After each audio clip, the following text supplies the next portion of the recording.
Hello everybody. So today I will talk about calculus. The topic today is about limit. So now I will show you how to answer.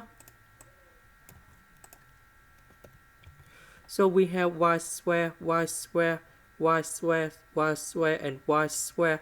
We can do about factorization in here.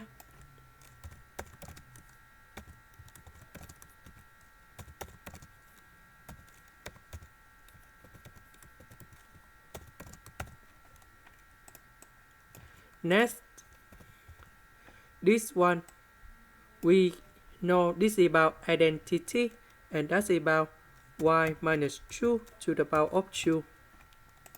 This one divided by this one, so we have y squared in here. So we put number 2 in here, and we have 4. This is the end. Thank you for watching.